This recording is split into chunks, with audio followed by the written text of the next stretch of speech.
Бүгін катушкалар туралы айтатын боламыз. Қашан, қай кезде, не үшін катушка ауыстыру керек екен?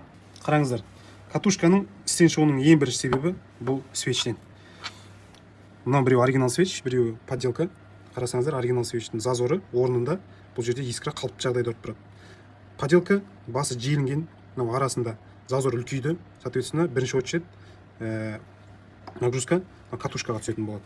Екіншіден, мынандай корпустан искра қашатын болса, тоже нагрузка катушканың ішіндегі міне әдейі бөліп қойдық. Ішінде осы обмотка бар, обмоткаға түсетін болады. Обмотка қызады да катушка тез істен шығатын болады. Екіншісі, бұл сапасыз катушкадан, мысалы мынау сат деген катушка, корпусында міне трещиналар бар.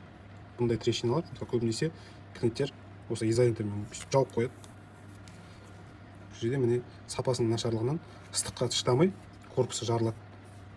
Бұндай катушкамен жүруге болмайды. Катушка автоматически замена.